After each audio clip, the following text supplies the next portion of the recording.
Hello po! For our third and last setup naman, we are here at Purok 1 Baba.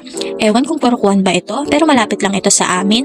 And best friend ko ang client, and inaanak ko naman ang celebrant. Gift nga ito ng best friend ko din na kumari ko sa inaanak namin.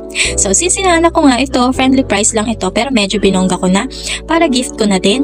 Superman theme pala ito for his third birthday. Na-setup na namin itong gantong setup before.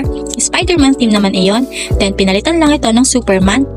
Kaming dalawa naman nga ni Papa na yung nag-setup dito. From our kanya-kanyang setup kanina. Hapon pa naman ito and maaga yung dalawang setup na nauna. Kauwi namin parehasa, ito naman ang sinetup namin. And kami naman ang partner.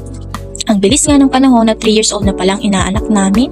Parang nung kailan lang ay gender reveal niya palang. At kami-kami ding magkakaibigan ang nag-ayos.